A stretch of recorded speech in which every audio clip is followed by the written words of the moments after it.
لو افترضنا إن الفريزر فاضي ومفيش لا سمك ولا لحمة ولا فراخ، مش هنطبخ؟ مش هنعمل غدا ولا إيه؟ بالعكس بقى، هنعمل ألذ أكلة. سمي الله وصلى على رسول الله وتعالوا نشوف فيديو النهاردة خطير جدا. احفظي الوصفة هتعمليها كتير من جمالها، مش علشان اقتصادية، لا، علشان لذيذة ومغذية. اللهم صل وسلم وبارك على سيدنا محمد وعلى آله وصحبه أجمعين. هاتي كبتك كده وهاتي بصلاية وسط افرميها، وبعد كده هاتي الكبة تاني. معانا كده طماطم أقل من نص كيلو شوية، وهقولك المقدار ايه بالظبط على حسب طبعا الكمية اللي انت هتعمليها. تمام كده. هنبتدي ان احنا نقطع الطماطم وهنفرمها برضو، نضربها يعني في الخلاط بقى، في الكبة زي ما تحب. كده ضربنا الطماطم، خرطنا البصل. تعالوا نروح على البوتاجاز ونشوف هنعمل ايه. حلة بقى كده ونحط فيها حبة زيت على حتة سمنة، وننزل بالبصل. ألذ مليون مرة من السمك واللحمة والفراخ، أحلى مليون. عد صوابعك بقى، حط اللايك بقى. هو أنا اتعديت ولا ايه؟ حط اللايك. الفيديو ده خطير جدا، من ضمن الوصفات الجميلة الاقتصادية اللذيذة المغذية.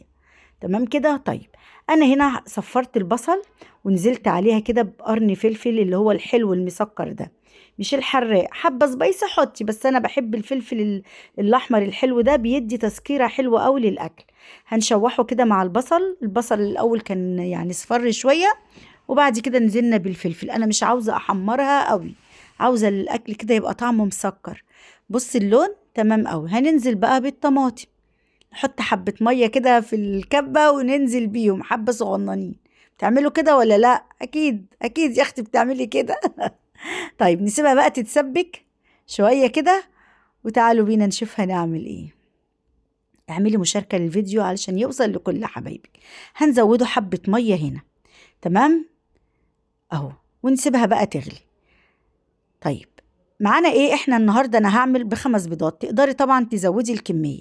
انا معايا كده كبشه رز. طيب حله الطبيخ دي يعني الكميه بتاعتها متوقفه على ايه؟ على البيض؟ لا مش على البيض، على الرز والصلصه. يعني لو انت حابه تعملي حله كبيره قد كده ومعاكي اولاد والحاله الميزانيه صعبه عليكي، يبقى كتري الرز وكتري ايه الصلصه وزوديها حبه ميه، عندك حبه شوربه زودي. لكن البيض ملوش علاقه. تمام، البيض ايه ملوش علاقه. حط البيض اللي انت عاوزاه. حطينا طبعا حبه ملح وفلفل، وحطينا حبه الرز كده كبشه رز، وهدينا النار وغطيناها علشان تستوي نص سوا. تستوي ايه الرز نص سوا، وبعد كده ننزل بالبيض بيضه بيضه. انا مش عاوزه البيض هنا يتكسر كده، لا، انا عاوزه البيضه تبقى سليم. حتى مش هقلبه، انا هنا بقولك مش هقلبه، وهغطيه وهدي النار واسيبه يستوي على نار هاديه. تمام. طيب هنا الطبيخ ده يا جماعة غموس، يعني أنا مش حاطة كمية رز كبيرة. الرز الكتير اللي هو بيبقى رز بالبيت ده وصفة تانية هبقى أعملها لكم، لكن ده غموس، فحاطين كبشة رز صغيرين.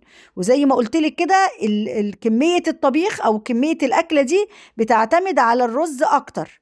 البيض زي ما انت حابة، حابة بقى كل فرد فيكم ياكل بيضتين، بيضاية، مفيش أي مشكلة زي ما تحبي. وادي البيض أهو استوى. تمام. بتستني طبعا لما الرز تلاقيه استوى والبيض جمد كده واستوى. خلاص خلاص كده معانا أكلة لذيذة. دي أكلة من أنواع الشكشوكة، من أنواعها الشكشوكة بالبيض. ليها طرق كتيرة قوي يا جماعة، طرق كتيرة قوي. هنزل لكم برضو بطرق كتيرة إن شاء الله. بس الأكلة دي لذيذة قوي مسكرة. عدي صوابعك بقى، مش قلت لكم اتعديت؟ اتعدينا بقى ولا ايه؟ طيب بصي بقى، مش قادرة اقولك جمالها، والله والله ريحتها خطيرة. اكلي ولادك، اعملي لهم حلة كبيرة كده واكليهم، ما تقوليش بقى منين ومفيش والحالة وتنكدي على البيت. بصي اعملي اي حاجة، اي اكل هيبقى جميل طالما انتوا يعني الحمد لله في راحة واطمئنان، والولاد صحتهم كويسة بالدنيا وما فيها. بصي بقى، حبة بطاطس محمرة، حبة بصل من اللي احنا عاملينهم امبارح، فاكرينه البصل المخلل، حبة زيتون من اللي احنا خللناه، فلفل كده مقلي، الله بجد. والنبي يا اختي احلى من السمك والفراخ واللحمة. والنبي عليه الصلاة والسلام. المفروض ما نحلفش غير بالله، بس الواحد بينسى. والله أكلة تفتح النفس. وعدي صوابعك قبل ما تاكلي كده، وسمي الله وأكلي الولاد، وانتظروني إن شاء الله في فيديو جديد. ما تنسيش اللايك. هقول لكم إيه، أستودعكم الله الذي لا تضيع ودائعه في حفظ الرحمن. والسلام عليكم. بس تعالوا كده قبل ما أمشي، تعالوا كده أقول لك هتاكلي إزاي بقى. بصي بقى، بتجيبي بقى معلقة كده، بتكسري البيض أهو، البيضاية، وبقى بالعيش كده وتغمسي الرز مع البيض ده. الله بجد، الله الله، أكلة مسكرة مع البصل المسكر خطيرة بجد.